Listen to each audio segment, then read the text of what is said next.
ونعم النصير الذي يهدي من يشاء إلى صراط مستقيم والذي ينصر رسله والذين آمنوا في الحياة الدنيا ويوم تقوم الأشهاد أشهد أن لا إله إلا الله وحده لا شريك له وأشهد أن محمدا عبده ورسوله أرسله ربه بالهدى ودين الحق ليظهره على الدين كله وكفى بالله شهيدا أما بعد اللهم علمنا ما ينفعنا وانفعنا بما علمتنا wazidna ilman ya karim.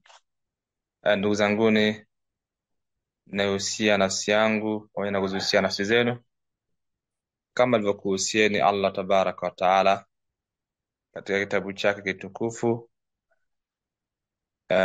inna lilmuttaqina mafaza, kwa kasi vinginevyo waliofaulu ni wale wenye kumcha Allah tabaraka wa taala.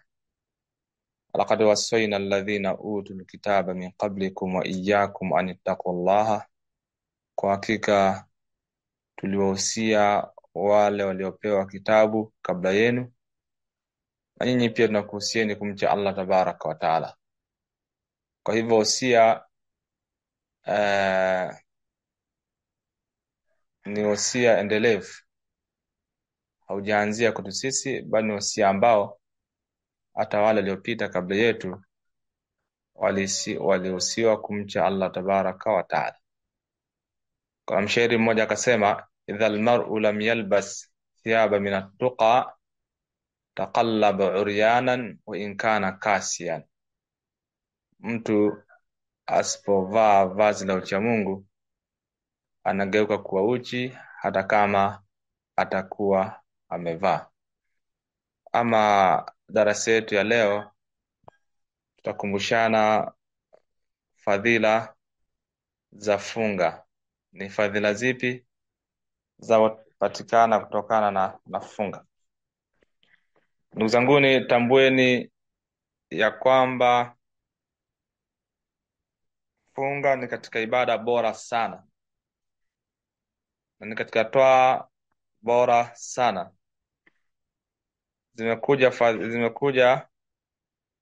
fadhila na athari ambazo zimekuja kutoka katika Qur'an na kutoka katika Sunna, zikionyesha ubora wa funga.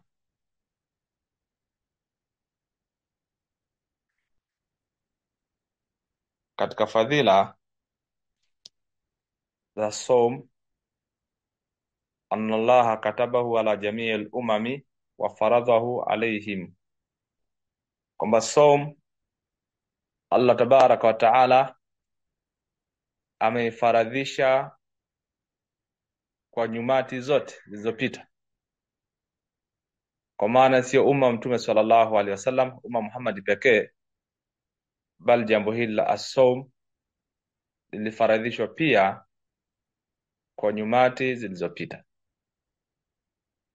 Allah tabaraka wa taala kwa kusadikisha hilo akasema, ya ayyuhalladhina amanu, enyi ambao wameamini, kutiba alaykumus siyamu, mmefaradhishiwa juu yenu kufunga, kama kutiba ala alladhina min qablikum, kama walivyofaradhishiwa wale waliopita kabla yenu, lengo na dhumuni la'allakum tattaqun, ili mpate kumcha Allah tabaraka wa taala. Kwa hivyo katika aya hii Allah anatuthibitishia kwamba funga ni ibada kubwa, ni ibada ambayo Allah tabaraka wa taala amewafaradhishia nyumati zote. Lakini pia katika aya hii Allah tabaraka wa taala anatubainishia ya kwamba lengo na dhumuni la funga ni watu waweze kumcha Allah tabaraka wa taala. Kwa maana funga ni wasila, ni njia ya kwenda katika lengo kubwa, ambalo lengo hilo ni watu wapate wawe wacha Mungu. Funga ni madrasa, Ramadhani madrasa ni chuo ambacho chuo hicho kinatufundisha kuwa wacha Mungu. Kwa hivyo mtu akifunga ama baada ya Ramadhani akajikuta ucha Mungu kwake yeye haupo wala haujaongezeka wala hajapata ucha Mungu, ni dalili ya kwamba funga hiyo haijaleta matunda ambayo yalitakiwa yapatikane. La'allakum tattaqun, ili mpate kumcha Allah tabaraka wa taala.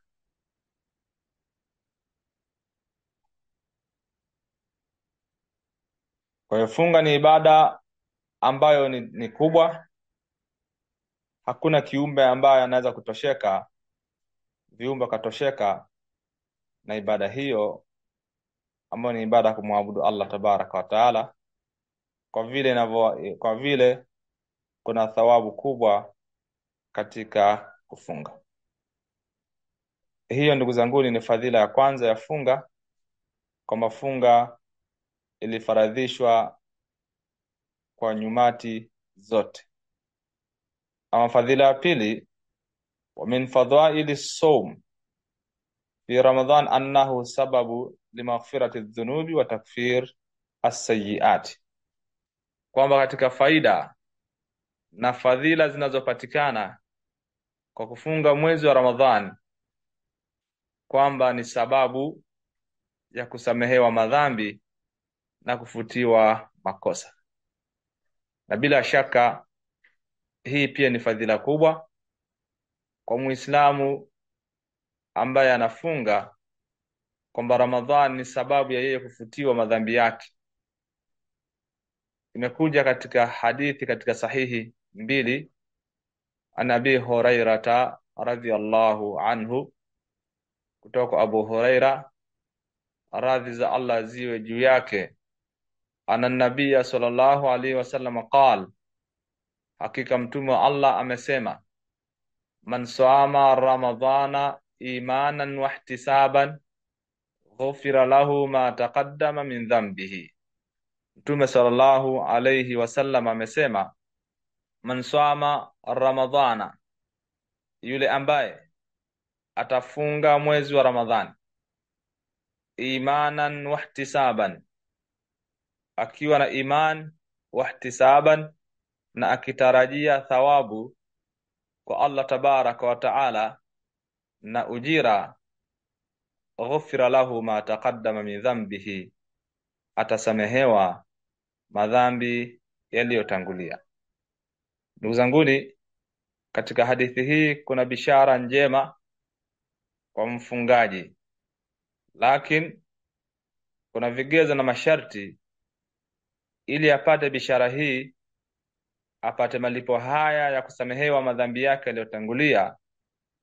Ni imanan, man swama Ramadhan, ima ni shartia, yeyote atakayefunga mwezi wa Ramadhani, imanan, akiwa anamwamini Allah tabaraka wa taala na akiridhia kwamba Ramadhani ni faradhi kwake yeye, wa ihtisaban, na akawa anatarajia thawabu na ujira, hajalazimishwa kufunga wala hajalazimishwa faradhi hii ya mwezi wa Ramadhani kufunga, na akawa hana shaka juu ya thawabu na ujira ambao ataupata, fa inna Allaha yaghfiru lahu ma taqaddama min dhanbihi, hakika Allah tabaraka wa taala anamsamehe mtu huyo madhambi yake yaliyotangulia. Hadithi hii imeweka masharti mawili ili usamehewe madhambi yako. Imeweka masharti mawili, kwamba ufunge kwa imani, kwamba ufunge hali ya kuwa unamwamini Allah tabaraka wa taala na unaridhia kufaradhishwa as-sawm, lakini pia ufunge hali ya kuwa unatarajia thawabu na ujira, kwa maana hiyo usiwe na shaka juu ya thawabu. Pia usiwe umelazimishwa. Kwa hakika Allah tabaraka wa taala atamsamehe mja huyo madhambi yake yaliyotangulia. Na katika sahihi Muslimun an Abi Hurairata aidha, kutoka Abu Huraira pia, amesema qala sallallahu alayhi wasallam, amesema mtume wa Allah, rehma na amani ziwe juu yake, as-salawatul khamsu wal jumu'atu ila al jumu'ati wa ramadhanu ila ramadhan mukaffiratu ma bainahunna idha jtunibatil kaba'ir. Kama mtume anasema as-salawatul khamsu, swala tano, wal jumu'atun ila al jumu'a, na Ijumaa mpaka Ijumaa, wa ramadhanun ila ramadhana, na Ramadhani mpaka Ramadhani, mukaffiratu, hivi ni venye kufuta madhambi venye kufuta madhambi, yani sababu ya kufutiwa madhambi, ma bainahunna idha jtunibatil kaba'ir, ikiwa madhambi makubwa yataepukwa. Kwa hivyo swala tano, swala ya Ijumaa mpaka Ijumaa nyingine, Ramadhani mpaka Ramadhani nyingine, ni sababu ya kufutiwa madhambi yako ikiwa utajiepusha na madhambi makubwa. Maana yake ni nini? Maana yake ni hivi, kwamba swala tano, aljumaa ila aljumuati, na Ramadhani mpaka Ramadhani, unafutiwa madhambi madogo. Ama madhambi makubwa yanahitajia tauba ila Allahi azza wa jal, kutubia kwa Allah tabaraka wa taala, taubatun nasuha, tauba ambayo ni ya kweli, iliyokidhi vigezo na masharti. Na ndio maana mtume akasema kwamba swala tano, Ijumaa mpaka Ijumaa, Ramadhan mpaka Ramadhan, ni sababu ya kufutiwa madhambi kwa sharti idha jitunibatil kaba'ir, ikiwa madhambi makubwa yatakuwa yameepukwa. Hizo ni fadhila ambazo anapata yule mwenye aliyefunga mwezi wa Ramadhani.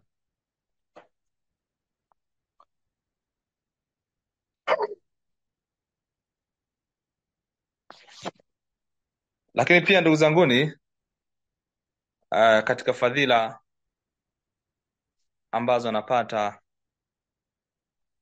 yule aliyefunga mwezi wa Ramadhani, anna thawabahu la yataqayyadu bi'adadin muayyanin, kwamba thawabu za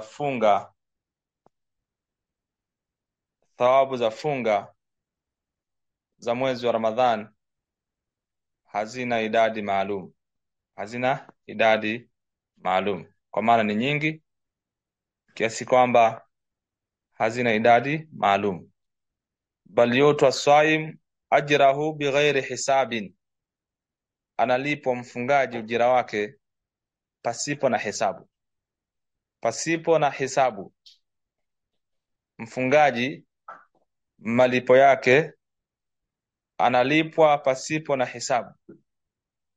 Katika sahihi mbili kutoka Abu Hurairata radhiyallahu anhu qala Rasulullah sallallahu alayhi wasallam, qala Allah ta'ala, amesema Allah mtukufu, kullu amali ibn adam lahu illa as-sawma fa innahu li wa ana ajizi bihi, kila amali ya mwanadamu anaifanya ni yake yeye, isipokuwa funga, illa sawma, isipokuwa funga, fa innahu li, hakika funga hiyo ni yangu, wa ana ajizi bihi, na mimi ndiye ninayelipa funga hiyo. Kwa maana hiyo Allah tabaraka wa taala, ni katika hadithi al-Qudusi, kwa ni maneno ya Allah, anasema qala Allah taala kullu amalin ibn adam, kila amali ya mwanadamu, lahu ni yake yeye, kwa maana malipo yake yanajulikana, kwamba ukiswali swala labda kwa jamaa una daraja 27, ukifanya jema unalipwa mfano wake mara 10, na mara nyingine mpaka zaidi ya mara 700, na adhafan kathira, sengine yazidishwa zaidi ya hapo. Illa sawma, isipokuwa funga, fa innahu li wa ana ajizi bihi, akiwafunga ni yangu na mimi ndiye mwenye kuilipa. Wasiyamu junnatun, nafunga ni junna, ni ngao ambayo inakuzia wewe kuingia motoni. Fa idha kana yawmu sawmin ahadin, fa idha kana yawmu sawm ahadikum, atakapokuwa mmoja wenu amefunga, fala yarfuth wala yaskhabe, na wala asizungumze maneno mabaya. Arrafthu, maneno machafu. Wala yaskhab, na wala asizungumze maneno ya ugomvi, maneno mabaya. Kisha fa in sabahu ahadun, akimtukana mmoja akakutukana au akapigana naye akawa anampiga, faliyaqul inni swaimun, na aseme hakika mimi nimefunga.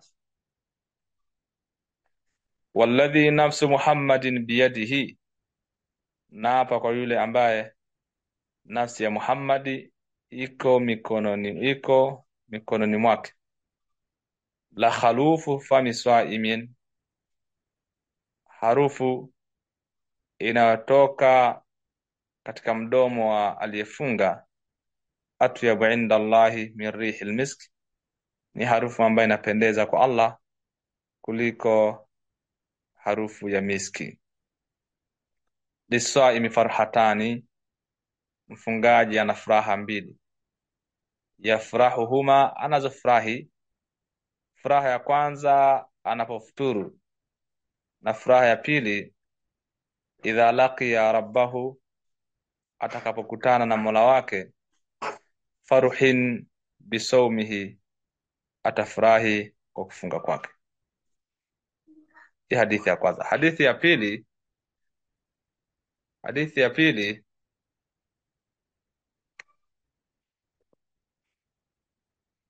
kullu amal ibn adam, kila amali ya mwanadamu, lahu yudha'af alhasanata bi'ashri amthaliha, kila amali njema mwanadamu anayefanya analipwa jema, analipwa mara 10, analipwa 10 mpaka 700 kwa jema moja. Qala Allah ta'ala, akasema Allah mtukufu, illa sawma, isipokuwa funga, fa innahu li, hakika funga ni yangu, wa ana ajizi bihi, na mimi ndiyo mlipaji. Yadau shahawatahu wa ta'amahu, anaacha matamanio yake na chakula chake, min ajili, kwa ajili yangu. Hadithi hizi mbili ndugu zanguni, zote Allah tabaraka wa taala anayegemeza funga kwake yeye, kwamba amali zingine, swala, zaka na mambo ya kheri yote ambayo mtu anayafanya, kwamba thawabu zake zinaweza kujulikana, kwamba jema moja linalipwa 10, na mara nyingine kwa mara 700, na saa nyingine inazidishwa ziada kubwa. Lakini funga Allah tabaraka wa taala akaiegemeza kwake, akasema hiyo ni yangu na mimi ndiye mwenye kuilipa, kwa maana malipo yake ni malipo ambayo hayana hesabu, ni malipo ambayo hayana hesabu, lakini kwa sharti akasema anapokuwa mmoja wenu amefunga, fala yarfuthu wala yaskhab, asitamke, asiongee maneno ambayo ni mabaya, na wala asitukanane na watu, asipigane na watu. Na hii inaonyesha kwamba ili mtu apate ujira mkubwa katika funga yake, aepukane na yale mambo ambayo Allah tabaraka wa taala ameyakataza. Kwa maana kuna watu ambao wanadhania funga ni kuacha kula na kunywa pekee, kwamba wakawa wameendeleza yale mengine ambayo Allah tabaraka wa taala ameyakataza, wakawa wanaendeleza katika kushutma, watukana, wanasengenya, wanachonganisha, wanaongea uongo. Ingelikuwa hivyo, kwa hakika ingelikuwa ni kazi rahisi, ingelikuwa kufunga ni kuacha kula na kunywa pekee, ingelikuwa ni kazi rahisi. Lakini Mtume anasema man lam yada qawla zur, yule ambaye hajaacha maneno ya uongo, wal amalu bihi wal jahl, na kufanyia kazi maneno hayo ya uongo na ujinga, akiwa Allah tabaraka wa taala hana haja ya mtu ya funga ya mtu huyo. Kwa mtu huyo kuacha kwake kula na kunywa pekee, akawa ameendeleza mambo mengine, Allah tabaraka wa taala hana haja na funga ya mtu huyo. Kwa hivyo funga, ndugu zanguni, ni kufunga kujizuia kula na kunywa na mengine ambayo Allah tabaraka wa taala ameyaharamisha. Kwa hivyo ruba saim, huenda mtu akawa anafikiria amefunga, lakini kumbe ameshinda na njaa bure kabisa, ameshinda na njaa wala hana nini, hana saum. Ndugu zanguni, hadithi hii inajulisha juu ya fadhila za funga kwa njia nyingi na kwa namna nyingi. Namna ya kwanza,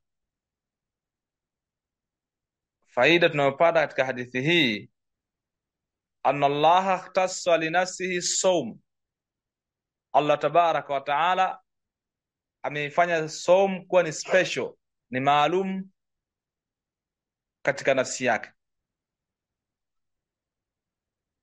kuliko ibada zingine, na hilo ni kwa sababu saum ni ibada ambayo ni kubwa na ni ibada ambayo ni tukufu sana, wa mahabbatihi lahu, na pia ni kwa sababu Allah tabaraka wa taala anaipenda ibada hiyo, na ndiyo maana akaifanya kwa ni special kwake yeye, na malipo ya funga akasema kwamba yeye ndio anayelipa na somu ni yake. Lakini pia kwa sababu katika funga kuna dhihiri ikhlas kwa Allah tabaraka wa taala, yani ikhlas kwa mja baina ya Mola wake, na ni sirri baina al-abdi wa rabbahu, kati ya mja na Mola wake. Yani funga ni siri ya mja na Mola wake. Hakuna yeyote ambayo anaweza kujua uhakika wa mtu kama amefunga. Ikiwa mtu amekula akajifungia, akala akashiba, akafuta mdomo ukakauka kana kwamba hajala, hiyo ni siri kati ya Mola wake na yeye. Ama sisi ama watu wengine wanakuwa hawajui hilo. Funga inakuwa ni katika sehemu ambayo haionekani, watu haoni, mutamakkinan min tanawuli ma harrama Allahu alayhi bisiyam. Mtu anakuwa amefunga, ana uwezo wa kufanya yale ambayo Allah tabaraka wa taala ameyaharamisha, na wala asionekane lakini anaacha kufanya hivyo kwa sababu anajua anna lahu rabba yatalau alayhi, kwamba na Mola ambaye anamuona. Anajua kwamba Allah tabaraka wa taala ni basir, ni mwenye kuona, kwamba akihadaa anakuwa na ihadaa nafsi yake.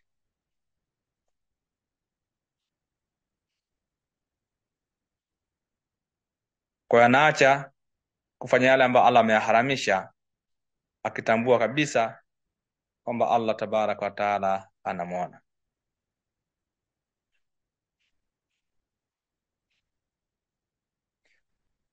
Anaacha yale ambayo Allah ameyaharamisha, fayatrukuhu lillahi khawfan min iqabihi, anayaacha hayo kwa ajili ya Allah, akiogopa na kuhofia adhabu ya Allah tabaraka wa taala, wa raghabatan fi thawabihi, na akipupia kupata thawabu kwa Allah tabaraka wa taala. Kwa sababu hiyo shakara Allahu lahu hadha al-ikhlas, Allah akamshukuru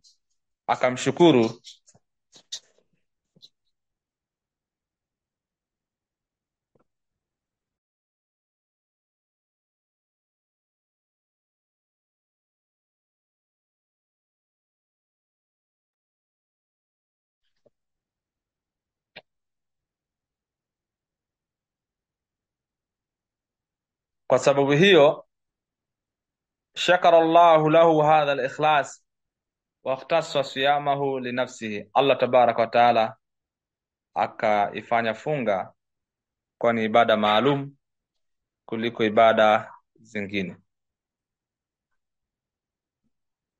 na akasema yad'u shahwatahu wa ta'amahu min ajli, kwa mwanadamu Muislamu aliyefunga anaacha matamanio yake, anaacha chakula chake kwa ajili yangu. Na faida hii ndugu zanguni, na ubora na fadhila za funga zitadhihiri siku ya Kiyama, itakuwa wazi zaidi siku ya Kiyama, kama alivyosema Sufyan ibn Uyayna kuni katika matabi rahimahullah ala mrehim, yeye anasema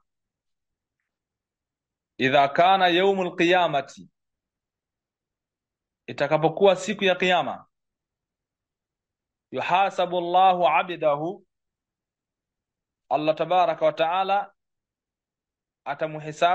atamuhesabia amali zake mja wake, wa yuaddi ma alayhi min almadhalimin, na atalipwa katika yale ambayo yuko nayo ambayo anadaiwa ama amedhulumu, min sairi amalihi, katika amali zake zingine, hata idha lam yabqa illa sawmu, paka inafikia haijabakia isipokuwa ni funga pekee, yatahammalu Allahu anhu, Allah tabaraka wa taala atadhamini, atatahammal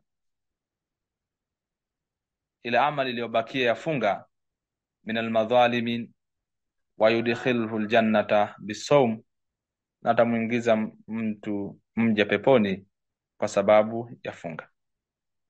Ndugu zanguni, kwamba funga katika fadhila zake na uspesho na umaalum, tofauti na amali zingine, itakapokuwa siku ya Kiyama, yaumul hisab, siku ya kuhesabiwa, kila mtu akalipwa matendo yake kulingana na vile alivyofanya.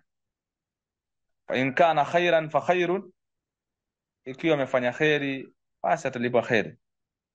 Fa in kana sharran fa sharrun, na ikiwa ni shari basi atalipwa hicho alichokifanya. Faman ya'mal mithqala dharratin khairan yara, yeyote atakayefanya amali njema hata kama ni ndogo sana, kama ni khairi ataiona. Kama ya'mal mithqala dharratin sharran yara, atakayefanya amali ya sharrin hata kama itakuwa ni ndogo kiasi gani, ikiwa ni shari atakuja kuona. Kama kuna siku ya hesabu, kila mmoja atalipwa kulingana na vile alivyopanda. Kwamba hivi sasa ni wakati wa kupanda, ni wakati wa kupanda, alafu utakuja wakati wa kuvuna, ambao ni yaumul qiyama, yaumul hisab, siku ya kuhesabiwa. Kwamba kila mmoja hatahesabiwa amali zake, ni namna gani amezifanya amali hizo katika maisha haya ya kidunia. Ya ayuha alladhina amanu taqullaha waltanzuru nafsun ma qaddamat lighad, enyi ambao mmeamini mcheni Allah na nafsi itizame ni kitu gani imetanguliza kwa ajili ya kesho, yaumul hisabu, siku ya hisabu. Kwamba hisabu nafsi yako kabla hujahesabiwa. Hasibu anfusakum qabla an tuhasabu wazinu a'malakum qabla an tuzanu, zihesabuni nafsi zenu kabla hamjahesabiwa. Anasema Umar ibn Khattab maneno haya, na pia myapime matendo yenu kabla hamjapimiwa. Kwa itakapokuwa siku ya kiyama, Sufyan bin Uyayna anasema itakapokuwa siku ya kiyama, Allah tabaraka wa taala atamhesabia kila mtu, matendo yake atahesabiwa, na kwa bahati nzuri kila mmoja atafufuliwa akiwa na kitabu chake na faili lake, na atashangaa, atasema kina nini hichi kitabu, akiachi dogo wala kubwa isipokuwa kimehifadhiwa. Kwa hiyo baada ya kuhesabiwa siku ya kiyama na kila mmoja akalipwa haki yake na yale ambayo anadaiwa, kwa sababu siku ya kiyama hakuna kulipana pesa wala dola wala nini wala dinari wala dirham. Siku hiyo ni matendo kwa matendo. Ikiwa ulichukua haki ya mwenzako, inachukuliwa amali zako njema, anapewa yule. Ikiwa unadaiwa madeni mengi, kwamba amali zako njema ulizozifanya wakalipwa wale wanaokudai, kisha zikaisha na bado unadaiwa, atachukuliwa wale madhambi ya wale, utapewa wewe. Ndivyo inavyokuwa siku ya kiyama. Ndio anasema atapatikana mtu ambaye anadaiwa, ana madhalim, amedhulumu au amefanya hichi, anadaiwa.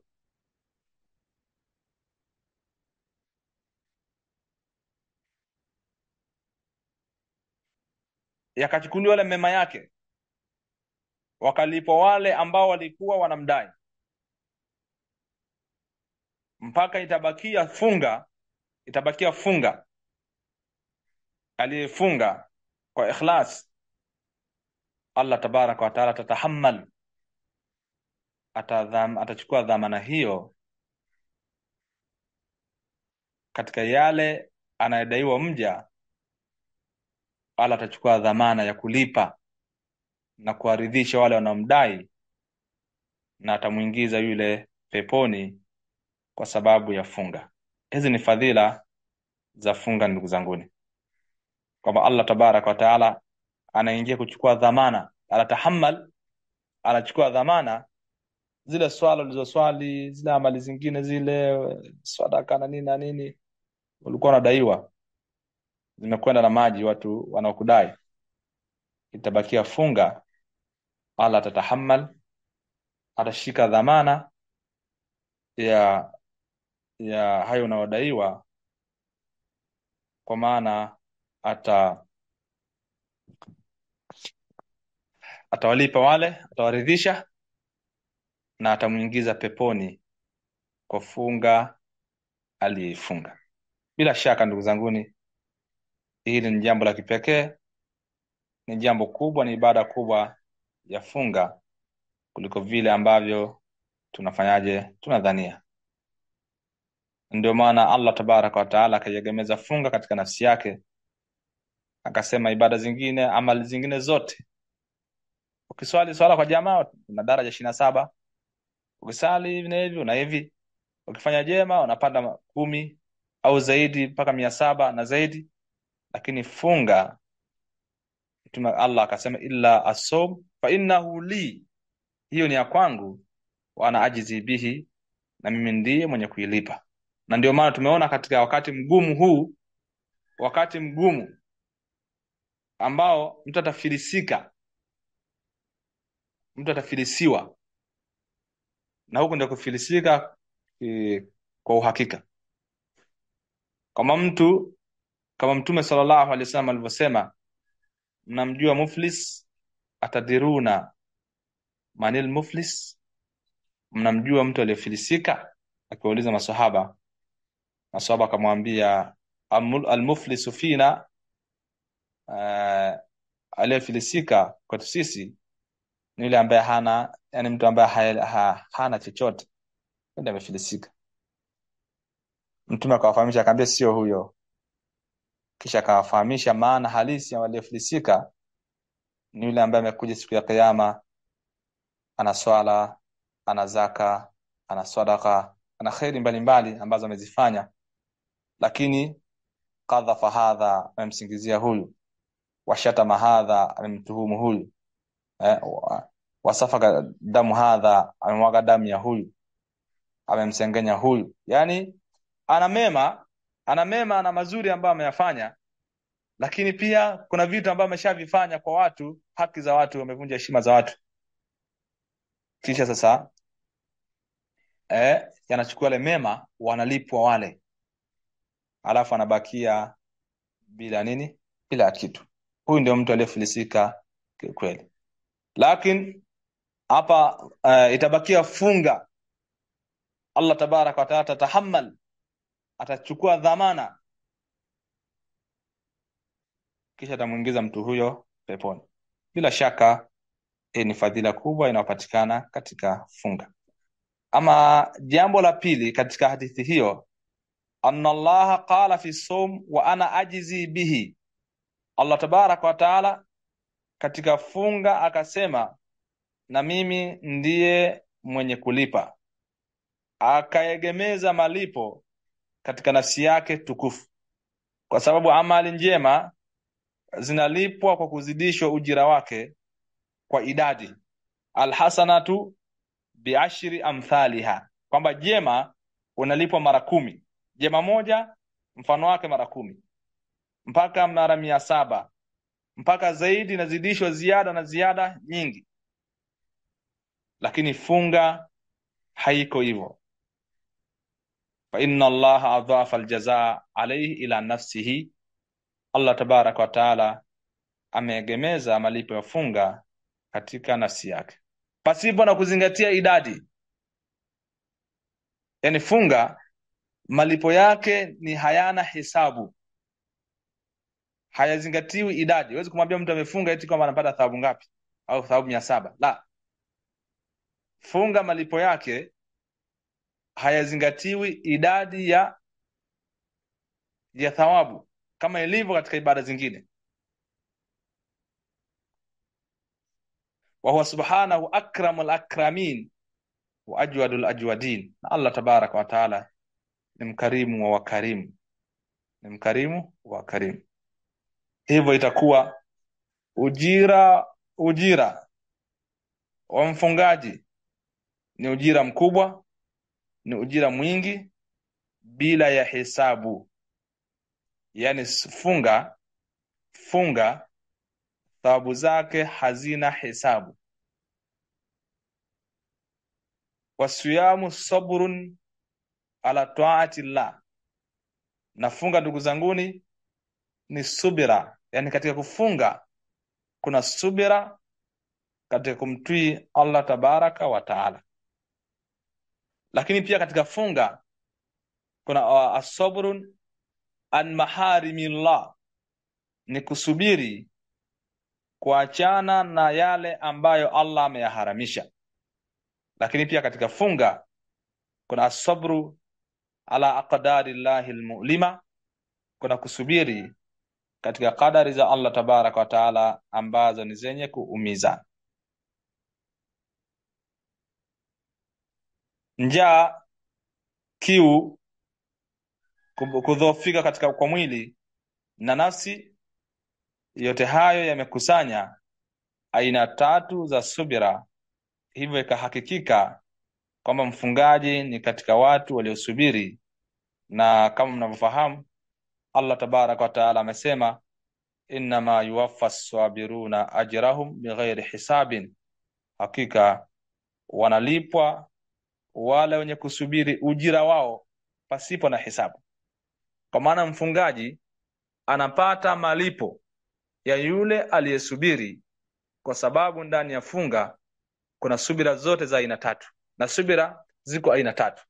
Kuna kusubiri katika toa ya kumtii Allah tabaraka wa taala, kuna kusubiri katika kusubiri ukaachana na maasi na yale yote ambayo Allah ameyaharamisha, kuna kusubiri juu ya makadirio kadari za Allah tabaraka wa taala ambazo ni chungu, ambazo zenye kuumiza, ukasubiri. Kwa hivyo asom, funga, imekusanya aina zote za subira. Katika kufunga kuna kusubiri katika toa ya Allah tabaraka wa taala, kwamba mtu ana kiu, ana njaa, somo imekuwa kali, amekaa mbali na mke wake.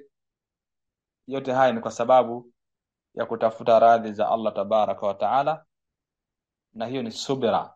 Hiyo ni subira, inaitwa kusubiri katika kumtii Allah tabaraka wa taala, kwa sababu kusubiri katika kumtii Allah tabaraka wa taala panahitajia subira. Kwa hakika subira kikosekana katika toa ya kumtii Allah tabaraka wa taala, pia mtu atashindwa. Mtu atafanyaje? Atashinda. Kwa hiyo katika kufunga ndani yake kuna kusubiri katika toa ya Allah tabaraka wa taala, ndani yake kuna kusubiri ukaachana na maasi ambayo Allah tabaraka wa taala na yale aliyoharamisha amekukataza. Kwamba tumeambiwa ukiwa umefunga hata mtu akakutukana, anamwambia mimi nimefunga bana, ni subira inahitajika, ni subira inahitajika. Kule kuacha yale ambayo Allah tabaraka wa taala ameyaharamisha ni subra. Kule kuridhika, kusubiri juu ya makadirio ya Allah tabaraka wa taala aliyakadiria, ambayo ni yenye kuumiza, kwa sababu kuna kadari ambazo kuna yale ambayo yanafurahisha, lakini pia katika makadirio Allah aliyokadiria kuna yale ambayo yanaumiza. Na yote hayo, aina hizo tatu za subira zimekusanyika katika ibada hii ya funga. Na ndio maana mfungaji malipo yake yakawa hayana idadi maalum, kama ilivyokuwa mwenye kusubiri malipo yake ni makubwa na analipwa pasipo na hesabu. Sasa pasipo na hesabu, kwa maana analipwa malipo makubwa ambayo hayana hesabu na idadi maalum. Innama yuwaffa as-sabiruna ajrahum bighairi hisabin, hakika Allah tabaraka wa taala anawalipa wale wenye kusubiri ujira wao pasipo na hesabu. Kwa hivyo ndugu zanguni, malipo ya funga hayana hesabu maalum, ni sawa na malipo ya yule ambaye mwenye kusubiri. Na kwa vile kwenye kufunga kuna kusanyika aina zote za subra, hivyo akastahili kupata malipo ya yule ambaye amesubiri. Na subira, ndugu zanguni, ni chungu kuliko, anasema as-sabru, kwamba subira mwanzo wake ni mchungu kuliko shubiri, na mwisho wake ni mtamu kuliko asali. Ama jambo la tatu ambalo tunapata katika hadithi hii, anna sawma junnatun, kwamba saum, funga ni ngao. Funga ni ngao, inakukinga wewe na inakustiri wewe na mambo ambayo ni ya kipuzi. Kwa sababu hiyo akasema, fa idha kana yawmu sawm ahadikum, atakapokuwa mmoja wenu amefunga, fala yarfuth, asizungumze maneno ya kipuzi, wala yaskhab, wala asizungumze maneno ya ugomvi, yanapelekea katika ugomvi, bal waqihi minan nar, kwamba funga inamkinga, inamzuia, inamstiri mtu na kuingia katika moto. Na kwa sababu hiyo amepokea Imamu Ahmad kutoka kwa Hasan an Jabir, kutoka kwa Jabir, asiyamu junnatun, kwamba funga ni ngao. Funga ni ngao ambaye inakuzuia wewe kuingia motoni.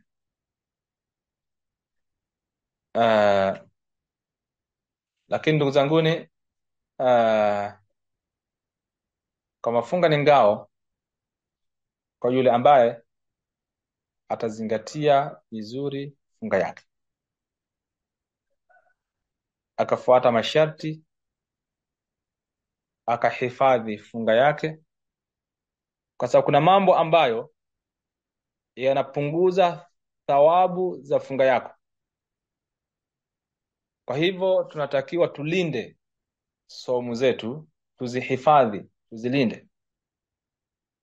As-salafu salih, waja wema waliopita, walikuwa wakikaa misikitini wakisema tunahifadhi funga zetu, tunahifadhi funga zetu.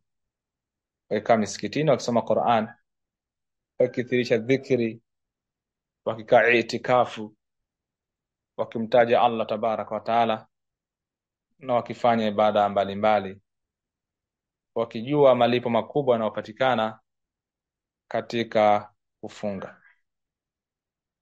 Ama faida ya 4 tunayopata katika hadithi hiyo tuliyoisoma, anna khalufa fami saim atyabu inda Allah min rihi almisk, kwamba harufu inayotoka katika mdomo wa mfungaji,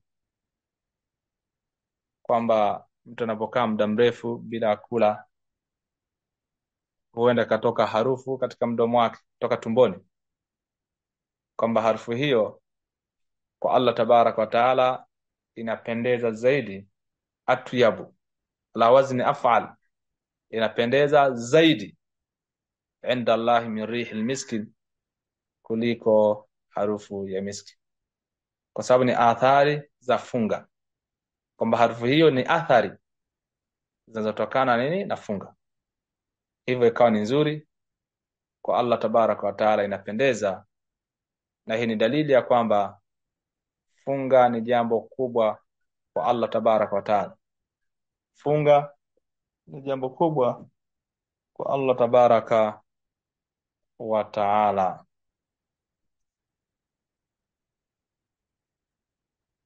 Mpaka kitu ambacho kinachukiza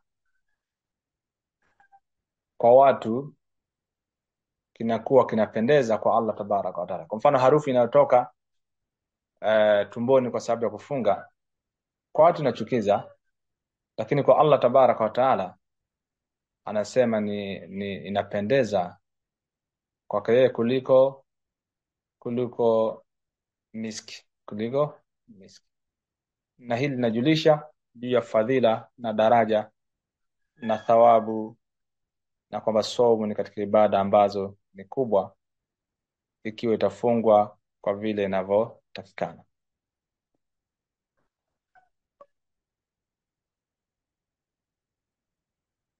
Lakini jambo lingine la 5 ambalo linapatikana katika funga, katika hadithi tuliyosoma katika faida, kwamba mfungaji ana furaha mbili.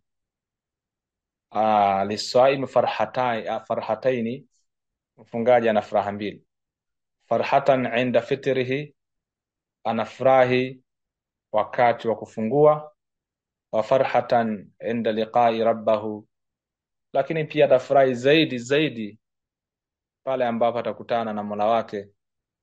Ama furaha wakati wa kufuturu, anafurahi kile ambacho Allah amemneemesha juu yake katika kusimamisha ibada ya funga, ambayo ni katika ibada na ni katika amali ambazo ni njema. Ni watu wangapi ambao wamenyimwa hurrimu falam yasumu, hawajafunga? Bila shaka ni watu wengi. Kuna waislamu ambao hawajafunga. Kwa hivyo aliyefunga anakuwa na furaha mbili. Furaha ya kwanza ni wakati wa kufuturu, anafurahi kwa neema ya Allah tabaraka wa taala aliyomneemesha kuweza kukamilisha siku hiyo ambayo ameifunga, kwa sababu kuna watu wengi tu na waislamu ambao hawana habari na funga wala hawafungi. Lakini pia hufurahi yale ambayo Allah tabaraka wa taala amemhalalishia katika chakula na vinywaji na mambo mengine ambayo ni kukutana na mke na mume, ambayo yalikuwa yamezuiliwa wakati wa nini, wafunga. Kwa hivyo mfungaji ana furaha mbili. Furaha ya kwanza ni hiyo, wakati wa kufuturu anafurahi kwa Allah kumneemesha, lakini pia anafurahi kwa vile ambavyo Allah alimzuilia mchana wa Ramadhan, kwa maana amekuwa amemhalalishia na amemruhusu usiku wa nini, au wakati wa kufuturu. Ama furaha nyingine ambayo ni kubwa zaidi kuliko hiyo, furaha ya pili ni furaha wakati atakapokutana na Mola wake.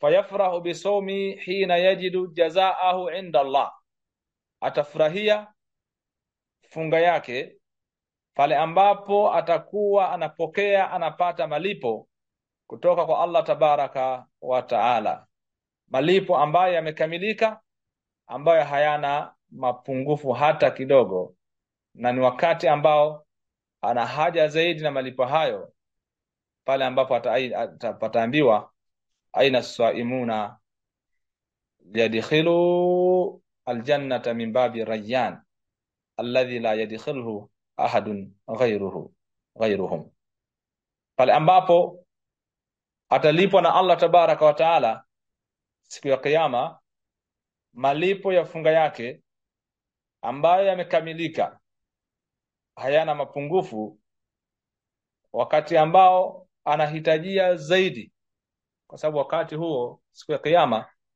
kwamba mwanadamu anakuwa anahitajia zaidi thawabu, na kila mmoja atakuwa ana nini, hajui, anakiomba dua kwamba itakuwaje.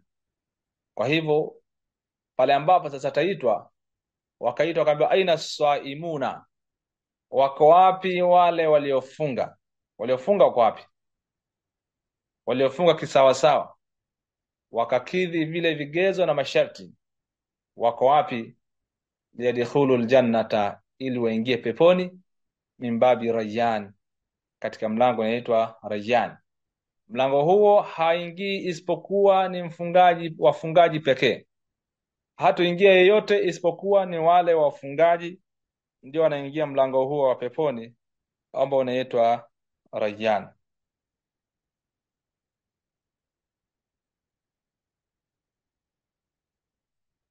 Kwa hivyo ndugu zanguni, funga ni ibada kubwa, ni ibada ambayo kwa hakika ni ibada muhimu kwa Muislamu kuzingatia, kwa sababu Allah tabaraka wa taala ameifanya kuwa maalum kuliko matendo mengine, ibada zingine. Lakini pia Allah tabaraka wa taala kaandalia wale wafungaji mlango maalum ambao unaitwa babu Rayyan, mlango wa peponi ambao hatoingia mlango huo isipokuwa ni wafungaji.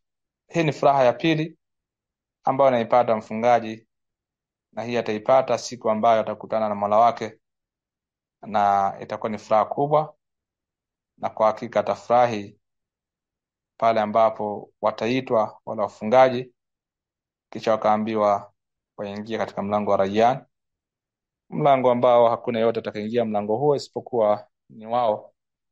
Tunamwomba Allah tabaraka wa taala tujalie tu ni katika wale ambao tutaitwa tukaambiwa kwa wapi waliofunga, ingieni katika mlango huu. Na katika hadithi hii inatuongoza mfungaji kwamba mfungaji anapotukanwa na yeyote au akapigwa, asikabiliane mfano kwa mfano, ili asije akazidisha ugomvi na kutukanana na kupigana, na ili asiwe dhaifu mbele yake kwa kunyamaza, bal yukhbiruhu, ampe habari kwamba mimi nimefunga. Na hii wanazuoni wamesema natakiwa aseme kwa sauti, ili pia asikie kwamba ajue ihtiram, heshima ya mwezi mtukufu wa Ramadhani, kwamba aseme inni swaimun, mimi nimefunga, kwamba hatokabiliana na ule ubaya ambao anamfanyia, ihtiraman lisawm, kwa ajili ya kuheshimu funga na sio kushindwa, sio kwamba ameshindwa, lakini amefanya hivyo kwa kuheshimu mwezi mtukufu wa Ramadhani na kuheshimu ile funga ambayo ni ibada special na ibada maalum ambayo Allah tabaraka wa taala ameegemeza kwake, kwamba anapokuwa mmoja wetu amefunga akatukanwa ama akapigwa, aseme mimi nimefunga. Wanazuoni wengine wakasema aseme kimya kimya moyo, wengine wakasema aseme kwa sauti. Aseme kwa sauti ili aweze kusikia, na huenda akapata ujumbe na yeye pia, kwamba mwezi huu, mwezi wa Ramadhani, ni mwezi ambao mtukufu, na wala asimrudishie chochote. Na haya ndugu zangu, tumesema kwamba inahitajia ni subira. Hiyo ni ile ambayo tumesema juu kwamba funga inakusanya subira zote kwa aina zake tatu, na pale atakapofanya hivyo, yanqatu as-sibab wal qital, kwamba ugomvi utaisha, yale matusi yataisha, na pia kule kupigana kutaisha. Allah tabaraka wa taala anasema idfa billati hiya ahsanu, rudisha, ondosha, rudisha kwa njia ambayo ni nzuri zaidi. Fa idha alladhi bainaka wa bainahu adawatun kaannahu waliyun hamim, ghafla utakapofanya hivyo, hakika utaona kati yako na kati yake yeye yule ambao mna uadui naye, mtakuwa kaannahu waliyun hamim, kama vile ni vipenzi, ni watu ambao ni marafiki, ni watu wa karibu wanaopendana, kwa kule wewe kumwambia nimefunga, ama kwa kule kurudisha kwa njia ambayo ni nzuri, au bwana mimi nimefunga kwa mwezi wa Ramadhani, mimi nimefunga. Hiyo pia itasaidia kutoka marudisha kwa njia ambayo ni nzuri. Wama yulaqaha illa alladhina sabaru, hataweza kufanya hilo isipokuwa ni wale ambao wamesubirisha nafsi zao, wale wenye subra ndio wataweza kufanya hilo. Wama yulaqaha illa dhu hadhin adhim, na hawatofanya hivyo, hawatokutana na hilo isipokuwa ni wale wenye hadhi za juu, wale wenye hadhi za juu katika akhlaq, wenye akhlaqi za hali ya juu, ndio ambao wataweza kufanya hivyo. Lakini pia ndugu zanguni, katika fadhila na ubora wa funga, kwamba funga itakuja kuwa ni muombezi siku ya Kiyama, siku ambayo itakuwa ni nzito, yaum la yanfau malun wala banun illa man ata Allah biqalbin salim, siku ambayo itakuwa ni nzito, kwamba kila mmoja atakuwa anasema Allahumma sallim sallim, siku ya Kiyama, siku ambayo watu watakwenda kwa manabii wakitaka uombezi. Wataenda kwa nabii Adam, wataenda kwa nabii Isa, watakwenda kwa nabii Musa, kote kwa natafuta uombezi. Lakini wewe utakuwa na uombezi wa funga. Hii funga yako inaweza kuwa ni muombezi siku ya Kiyama, siku ambayo utakuwa unahitajia malipo na thawabu zaidi. Kutoka kwa Abdullah ibn Amru radhiyallahu anhuma anna an-nabiy sallallahu alayhi wasallam qala as-siyamu wal Qur'anu yashfa'ani lil'abdi yawm al-qiyamah. Funga na Qur'an, funga ambayo unaifunga na Qur'ani unaisoma, yashfi'ani, vitamuombea mja yawm al-qiyamati, siku ya Kiyama. Siku ya Kiyama, yaqulu as-siyamu, funga itasema siku ya Kiyama, itasema funga. Usiulize itasemaje, kwa sababu kwa uwezo Allah tabarak wa taala itasema, ay rabbi, eyo Mola wangu, manatuhu tuama, nilimzuia chakula kula, washahawati, na pia nilimzuia matamanio yake, fashafi'ni fihi, basi nifanye mimi niyo muombezi, nimwombee huyu ambaye alijizuilia kunywa, akajizuilia kula, akajizuilia na matamanio yake. Basi Mola wangu nijalie niwe ni muombezi kwake.